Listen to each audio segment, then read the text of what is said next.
오늘 우리에게 주신 하나님의 말씀은 어제에 이어서 마태복음 14장 22절부터 23절까지 22절부터 33절까지 교독하고 마지막 절은 합독합니다. 예수께서 즉시 제자들을 재촉하사 자기가 무리를 보내는 동안에 배를 타고 앞서 건너편으로 가게 하시고 보내신 후에 기도하러 따로 산에 올라가시니라. 종음에 자기 혼자 계시니 배가 이미 육지에서 술이나 떠나서 바람이 거스름으로 물결로 말미암아 고난을 당하더라. 밤사경에 예수께서 바다 위로 걸어서 제자들에게 오시니 제자들이 그 바다 위로 걸어오심을 보고 놀라 유령이라 하며 무서워하여 소리 지르거늘 예수께서 즉시 이르시되 안심하라 나니 두려워하지 말라. 베드로가 대답하여 이르되 주여 만일 주님이시거든 나를 명하사 물 위로 오라 하소서 하니 오라 하니 베드로가 배에서 내려 물 위로 걸어서 예수께로 가되 바람을 보고 무서워 빠져가는지라 소리질러 이르되 주여 나를 구원하소서 하니 예수께서 즉시 손을 내밀어 그를 붙잡으시며 이르시되 믿음이 작은 자여 왜 의심하였느냐 하시고 배에 함께 오르매 바람이 그치는지라.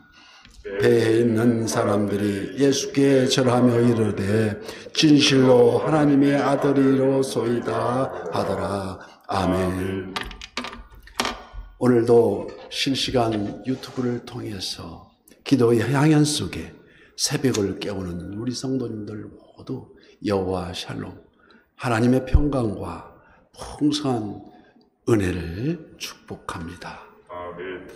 오늘 본문 22절 말씀 예수께서 즉시 제자들을 재촉하사 자기가 무리를 보내는 동안에 배를 타고 앞서 건너편으로 가게 하시고 왜 그랬었습니까? 이는 바로 23절 말씀과 같이 무리를 보내신 후에 기도하려 따로 산에 올라가시니라. 저물매 자기 거기 혼자 계시더니 기도하시려 따로 산에 가셨다는 것입니다. 하나님과의 대화를 기도라고 할 수 있습니다. 그 기도에는 첫째 회개의 기도가 앞서야 되고 그 다음에 간구의 기도, 거기에 또 이를 맞춰서 찬양의 기도. 그래서 찬양의 기도를 현명하여 주시옵소서라는 말이 바로 하나님에 대한 곡조를 붙인 기도입니다. 그래서 주님의 생애는 한마디로 요약하면 기도의 생애라고도 할 수 있습니다.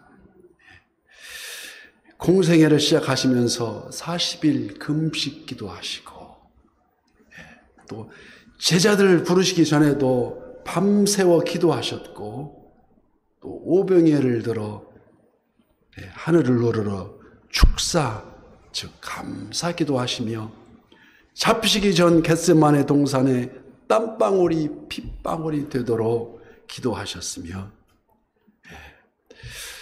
그리고 마지막 숨을 거둘 때까지 내 영혼을 아버지께 아버지 손에 부탁하나이다. 마지막 기도를 마감하시고 인간으로서의 생애를 마감하셨습니다.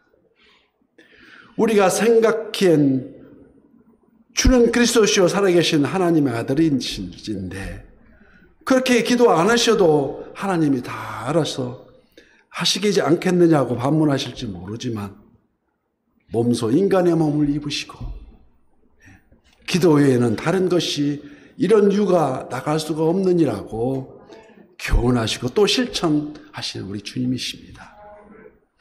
제자들을 먼저 보내시고 밤이 깊도록 기도하신 후에 그때서야 먼저 보낸 제자들을 생각이 나서 그 제자들을 향해 재촉하여 거친 바다 위로 걸으셨습니다. 오늘 본문 24절 말씀에 배가 이미 육지에서 술이나 떠나서 바람이 거스름으로 물결로 말미암아 고난을 당하더라. 밤 사경에 예수께서 바다 위로 걸어서 제자들에게 오시니, 이스라엘 시간은 밤 시간은 1경, 2경, 3경, 4경까지로 나눠서 초저녁 6시부터 9시까지 1경, 9시에서 자정 12시까지 2경, 3경이 3시까지, 또 3시에서부터 6시까지를 4경이라 하는데 지금 3시 이후 시간을 가리킵니다. 그래서 26절 캄캄한 밤중에 제자들이 그 바다 위로 걸어오심을 보고 놀라서 유령이라고 귀신이라고 무서워하며 소리 지르거늘, 예, 본문 27절 말씀, 예수께서 즉시 이르시되 안심하라, 내니 두려워하지 말라고 말씀하십니다. 그때 베드로가 불쑥 나섭니다. 나서기 좋아하는 베드로가 28절 말씀, 베드로가 대답하여 이르되 주여 만일 주님이시거든 나를 명하사 물 위로 오라 하소서 하니, 이때 주님이 서슴없이 오라. 베드로가 배에서 내려 물 위로 걸어서 예수께로 가되, 이런 실로 엄격결에 베드로가 물 위를 걸어갑니다. 왜 그렇습니까? 그의 시선이 오직 주님의 시선과 맞춰 있었기 때문입니다. 오직 그 주님을 바라보는 그 믿음으로 도전하는 바다의 파도치는 물결 위도 거침이 없었다는 것입니다. 죽음을 상징하는 거친 바다도 주님을 향한 베드로에겐 기적의 바다로 바뀌는 순간이었습니다. 이때 다른 11명의 제자들은 어떠하고 있었습니까? 그저 가슴이 조마조마했을 거 아니겠습니까? 베드로만큼의 무모함조차 없었다는 것입니다. 이때 베드로 역시 30절 말씀에 바람을 보고 무서워 빠져가는지라 소리질러 이르되 주여 나를 구원하소서.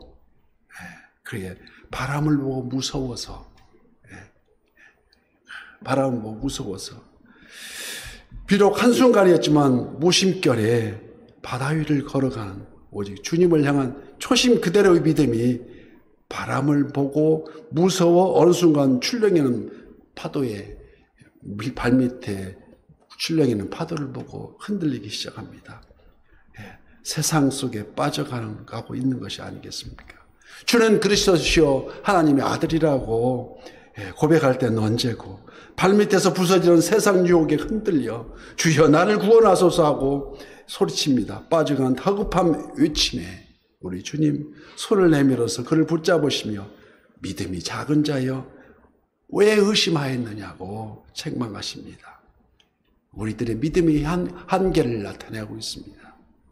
세상 풍조에 밀려서 물속에 빠져가는 여기 다급한 외침이 바로 믿음을 구하는 기도라고 할 수 있습니다.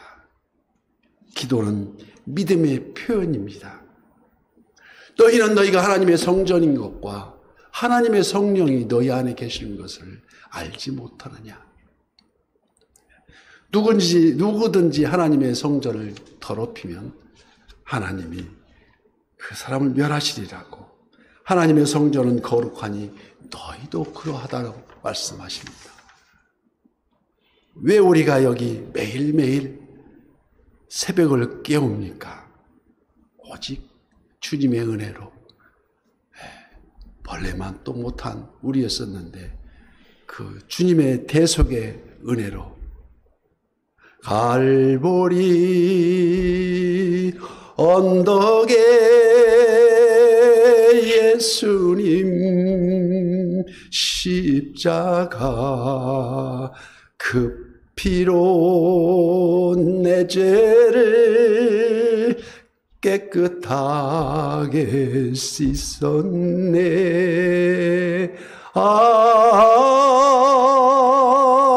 믿음이 작은 자여 왜 의심하느냐고 말씀하십니다. 나를 온전케 맡겨 던져버릴 수 있는 그 믿음. 똑같은 상황에서 똑같이 주님을 바라보았지만 11사람은 구경꾼이 되었고 한 사람 베드로만 물 위를 걷는 그 이적을 경험합니다. 야고보서 4장 2절 말씀에 그래서 너희가 얻지 못하면 구하지 아니하기 때문이요. 이는 바로 순종이 제사보다 낫다는, 순종이 제사보다 낫고 듣는 것이 순양의 기름보다 낫다고 하신 그 말씀 그대로, 그 차이가 바로 그 기도가 순종의 기도인지 아니면 습관적으로 입술로만 주여 주여 하는 기도인지 여기서 분명히 말씀하고 있습니다. 그래서 야고보서 4장 7절 말씀에는 그런즉 너희는 하나님께 복종할지어다 마귀를 대적하라 그리하면 너희를 피하리라고 말씀합니다. 세상 마귀는 우는 사자같이 두루 다니면서 삼킬 자를 찾는, 지금도 우리를 스스로 마음은 원이로 돼 때로 발밑에 출렁이는 세상 유혹에 넘어질 때가 한두 번이 아니라는 것입니다. 물론 다시는 거듭하지 않는 회개에 합당한 열매가 맺어져야 하겠지만 그런즉 너희는 하나님께 복종할지어다. 복종하고 나서 마귀를 대적하라. 그리하여 마귀가 떠난다는 것이 아니겠습니까? 우리가 넘어지는 영적 침체는 바로 두려움 때문입니다. 괜히 두려워하지 말라 하는 우리 주님의 음성, 이 두려움을 느끼게 되는 주요 원인은 천지 만물을 창조하시는 그리고 다스리시는 분이 우리 주님이심을 순간적으로 잊어버리기 때문이라는 것이 아니겠습니까? 본문 속에서 제자들은 주님을 귀신이라고 부르며 두려워했습니다. 귀신을 쫓아내는 그 능력을 친히 보았음에도 불구하고 그들은 귀신일지 모른다고 두려워하고 있습니다. 그래서 영적 침체는 믿음이 작은 자여 왜 의심하느냐? 입으로는 주여 주여 하는데 실상은 죽은 믿음이라는 것이 아니겠습니까? 그래서 계시록 3장 2절 말씀에 내가 살아있다 한 그 이름을 가졌으나 실상은 죽은 자로다. 너는 일깨어 그 남은 바 죽게 된 것을 굳건하게 하라고 계시 말씀을 주십니다. 성도 여러분, 우리가 담대한 믿음을 가질 때만이 고난과 두려움을 이길 수 있다고. 파도치는 코로나의 변이 바이러스가 유동치는 이 험난한 세파에서 승리하는 그 믿음은 바로 주님의 손을 붙잡는 것입니다.